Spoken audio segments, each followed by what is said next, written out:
PCS और UPSC, ऐसी लड़ाई है, खुद की लड़ाई है। पीसीएस और यूपीएससी प्रशासनिक अधिकारी बनने के लिए थोड़ी जद्दोजहद तो करना पड़ती है, और खुद से, अन्य से नहीं। नियमितता और अनुशासन, गुरु बिना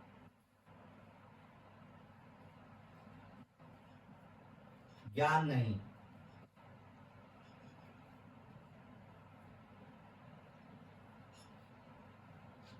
एक ये और एक होता है अपने लिए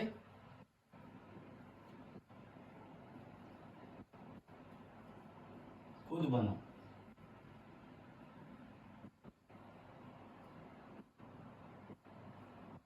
दो वाक्य है, एक और दो। गुरु बिना ज्ञान नहीं, अपने लिए खुद बनो। अब आपको कौन सा रास्ता अपनाना है? एक को पकड़कर दूसरे को धुतकार नहीं सकते, और दूसरे को पकड़कर पहले वाले को धुतकार नहीं सकते। दोनों का ही मकसद एक ही है, दोनों का मकसद ही चलना है। एक खुद के इशारे पर चलता है, एक दूसरे के इशारे पर चलना होता है। इशारा दोनों में ही लगता है, दोनों ही करते हैं, या तो स्वयं का इशारा रहता है या फिर दूसरों का इशारा। चलना खुद को ही पड़ता है, रास्ते खुद ही बनाना पड़ते हैं। अब आप किसको पकड़ना चाहते हो और किसको छोड़ना चाहते हो? पहले को पकड़कर दूसरे को छोड़ना चाहते हैं, दूसरे को पकड़कर पहले को छोड़ना चाहते हैं। चलना दोनों के फर्क बस चलने में इतना रहता है, कोई ध्यान के साथ चलता है और कोई ध्यान के साथ संभल कर चलता है। यदि आप खुद पढ़ रहे हो या सेल्फ तैयारी कर रहे हो तो वही पढ़ोगे जो गुरु पढ़ाएंगे, अलग कुछ नहीं पढ़ोगे। सिलेबस में जो है गुरु भी वही पढ़ाते हैं जो सिलेबस में होता है, सिलेबस से अलग नहीं पढ़ाते हैं। तरीका थोड़ा अलग हो जाता है मेहनत करने का, बाकी पढ़ना या चलना दोनों के सहारे है। यदि खुद तैयारी कर रहे हो तो थोड़ी सी जद्दोजहद ज्यादा लगती है, खुद की लड़ाई खुद से हो जाती है। नियमितता, निरंतरता और अनुशासन खुद को बना के रखना होता है। कितना लिखना है और कितना पढ़ना है, पढ़ने के साथ कैसा लिखना है, ये खुद के साथ। परिस्थितियों से खुद को लड़ना पड़ता है। लड़ने से अर्थ मेरा पत्थरों से नहीं है कि पत्थर उठा के जाओ। लड़ने का अर्थ है कि परिस्थिति किसी भी हो, पढ़ते रहना चाहिए, निरंतर बना के रखना चाहिए, पढ़ते रहना चाहिए। परिस्थितियों का अर्थ है कि परिस्थितियों से लड़ने का अर्थ है कि परिस्थिति जो भी हो पढ़ते रहना चाहिए, लिखते रहना चाहिए। स्थान बदलने से नहीं होता है, तुम कितनी जगह चेंज कर दो उससे कोई फर्क नहीं पड़ता। स्थान बदलने से नहीं, परिस्थितियों को बदलना चाहिए या परिस्थितियों से लड़ना चाहिए। तुम खुद तैयारी करते हो तो खुद भी वही सिलेबस पढ़ोगे जो कि तुम्हारे गुरु पढ़ाएंगे। गुरु अलग से नहीं पढ़ाएंगे, वही सिलेबस पढ़ाएंगे और खुद भी सिलेबस ही पढ़ोगे। यदि गुरु यदि पढ़ाते हैं, तुम यदि पढ़ते हो त्रिपिटक, बौद्ध धर्म त्रिपिटक,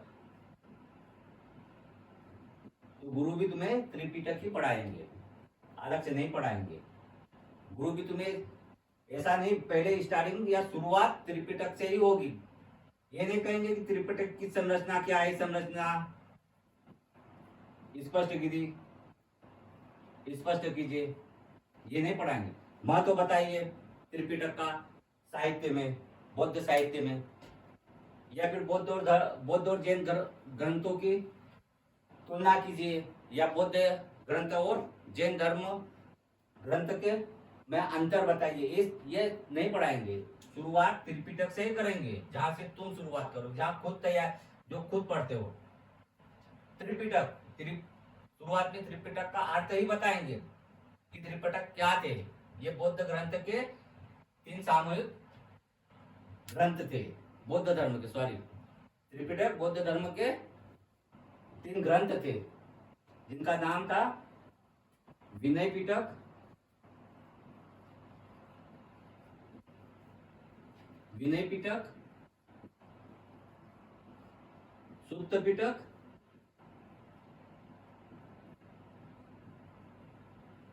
और अभिधम पिटक, यही पढ़ाएंगे आपको, अलग नहीं पढ़ाएंगे। और खुद भी यही पढ़ोगे, खुद भी यही पढ़ोगे। त्रिपिटक, यदि इसका अर्थ या फिर ऑनलाइनर आए तो जो तुम पढ़ोगे वही गुरु भी लिखाएंगे, अलग से नहीं लिखाएंगे, अलग से नहीं पढ़ाएंगे।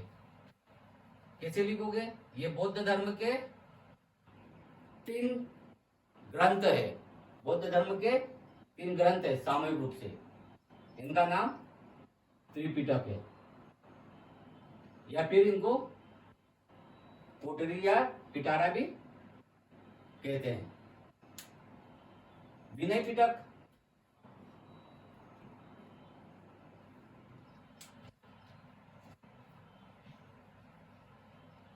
विनय पिटक, विनय पिटक से अर्थ है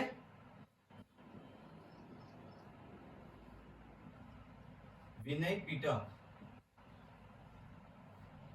बौद्ध धर्म का ग्रंथ है। तो विनय पिटक में क्या है, यह विनय पिटक का संबंध किससे है? तो विनय पिटक का संबंध अनुशासन और नियम से या भिक्षुओं के आचरण से संबंधित है, यह आचरण से संबंधित है, आचरण से संबंधित है।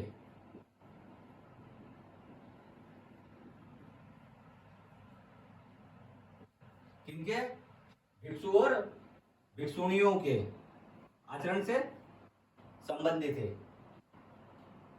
सुत्त पिटक,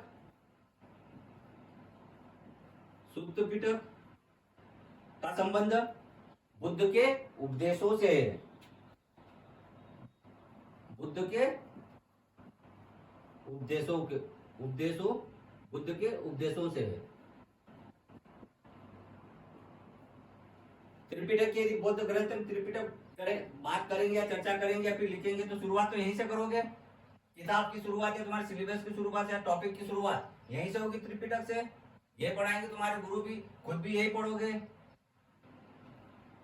उपदेशों के से संबंधित है। और अभिधम पिटक, अभिधम पिटक, ये 3 पिटक पढ़ेंगे। इसका संबंध बुद्ध के धर्म के दार्शनिक धर्म से संबंधित है, दार्शनिक से संबंधित है।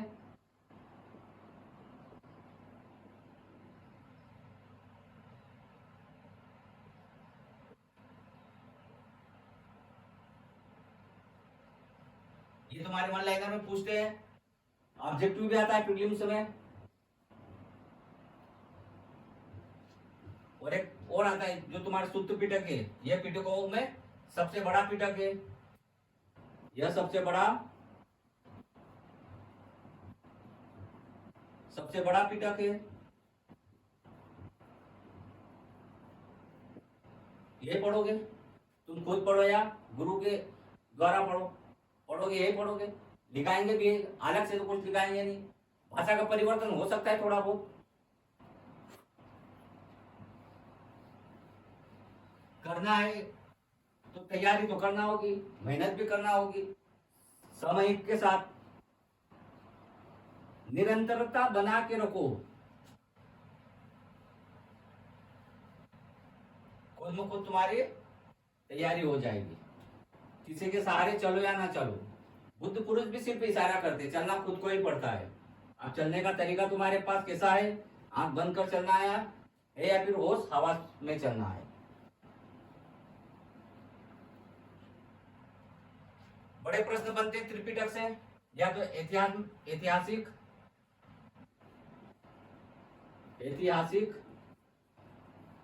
महत्व बताइए, महत्व बताइए, ऐतिहासिक महत्व बताइए। किसका? त्रिपिटक का। किसमें? बौद्ध धर्म में, बौद्ध धर्म में, बौद्ध धर्म में ऐतिहासिक महत्व। या फिर त्रिपिटक की संरचना स्पष्ट कीजिए, संरचना स्पष्ट कीजिए। तुलना आ जाती है बौद्ध और जैन ग्रंथों की।